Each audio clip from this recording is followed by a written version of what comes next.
Assalamualaikum dear students. Dear students, we are going to read a new topic or new lesson from the text English book, that is Nico Draws Cats. Okay, this is a new lesson and interesting one because let's read it actually later on.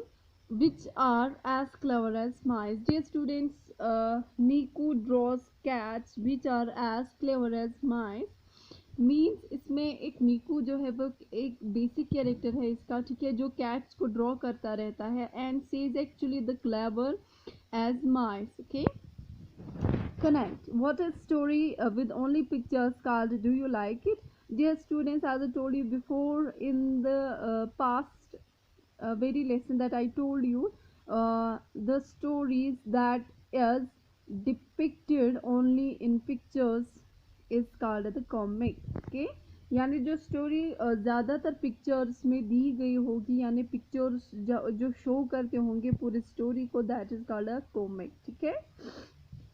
Reflect what, why do some people use only pictures and some words to tell a story? Think and answer. Dear students, इसका तो answer पता है क्योंकि मैंने आपको maths में भी बोला है. ठीक है, जहाँ पे हम विजुअलाइजेशन ज़्यादा करते हैं तो वहाँ पे स्टोरी एक इंटरेस्टिंग सी बन जाती है और हमें ज़्यादातर समझ में आ जाता है. ठीक है, तो इस रिफ्लेक्ट का आंसर आप खुद भी दे सकते हैं. ठीक है.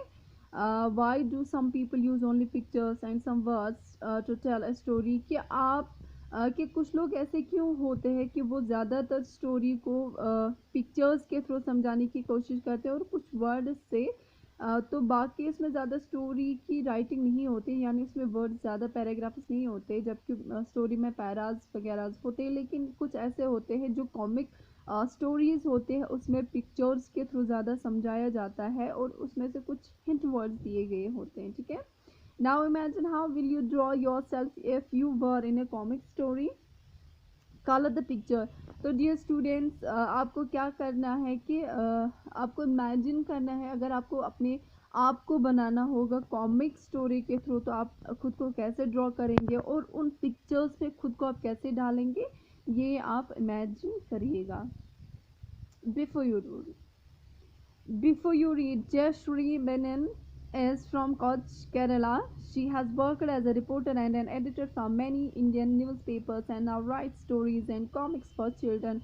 Jayashree Menon is from Kerala, Koch, Kerala. Dear students, एक राइटर है, एडिटर है और रिपोर्टर भी है. ठीक है, रिपोर्टर तो थी, एडिटर भी है और क्या इंडियन न्यूज़पेपर्स की एडिटर है. Now rights stories and comics for children. अब क्या कर रही है, उसके अलावा अब स्टोरीज भी लिख रही है और चिल्ड्रंस के लिए कॉमिक बुक्स भी लिख रही है, यानी उनका बुक्स के ऊपर काम कर रही है जिसमें ज़्यादातर पिक्चर्स के थ्रू स्टोरीज समझाई जाती है बच्चों को. ठीक है.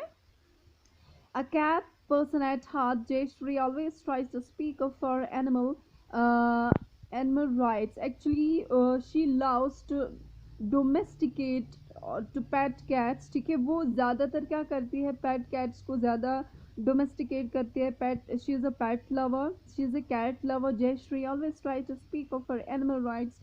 वो ज़्यादातर क्या पसंद करती है, एनिमल राइट्स के बारे में वो ज़्यादा लड़ना पसंद करती है, बताना पसंद करती है. ठीक है, उनके हकूक़ जो भी होते हैं वो उनको दिलाने पे मतलब होती है.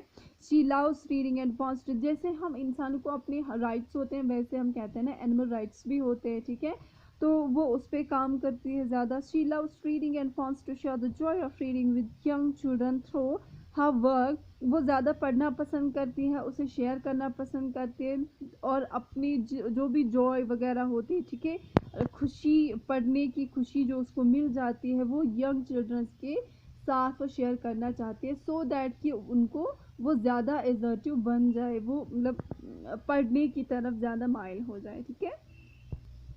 नेक्स्ट इज रैंक Bhanot. The illustrator studied design at Srishti school of art design and technology Bengaluru. इस और एक है श्रांत भनोत, ये एक इलस्ट्रेटर है. ठीक है, उन्होंने पढ़ा है कौन से स्कूल में, उन्होंने design at Srishti school of art design and technology, वो मतलब उस स्कूल में पढ़ा है जहाँ पे डिज़ाइनिंग आर्ट सिखाया जाता था. ठीक है. He loves illustrating and making animations particularly for children. वो वो भी एक ऐसे इंसान थे, वो भी एक ऐसे इंसान है जो पिक्चर्स के थ्रू ज़्यादा बच्चों को मतलब समझाने की कोशिश करते हैं, ठीक है। वो एनिमेशंस बनाते थे, एनिमेशंस इन द सेंस कि वो ऐसे पिक्चर्स को सामने लाकर खड़ा करते थे, ऐसे पिक्चर्स को स्लाइड्स में डाला करते थे जहाँ पे हमें ये लगेगा कि ये जो पिक्चर बनाई गई, ये पिक्चर असल में है नहीं, ये एक रियल मतलब वहाँ पे कोई होगा, जैसे कैट हो, रैट हो, जो भी हो, तो हमें वो रियल सेंस में दिखता था, ठीक है। मतलब वो हमारे जैसे एक इल्यूजन आ जाता था आँखों में, जैसे हमें एक रियल सा पिक्चर दिख रही होती है, वो होता है एनिमेशंस, ठीक है। मतलब किसी पिक्चर को पिक्चर के क्या बोलेंगे हम, पिक्चर में एक जान सी डाल देना। जैसे पिक्चर अगर हमारे सामने होगी तो वो उसको ऐसे प्रेजेंट करता था, ऐसे रिप्रेजेंट करता था कि हमें लगता था कि ये जो कैट है ये रियल सेंस में वहाँ पे बैठी है, ये एक रियल कैट है वहाँ पे। Nico Draw Cats is about a small boy who loved drawing cats. निको ड्रॉज कैट्स, ये एक ऐसी स्टोरी है, एक छोटे बच्चे के रिगार्डिंग स्टोरी है जो बहुत ही पसंद करता था कैट्स को बनाना।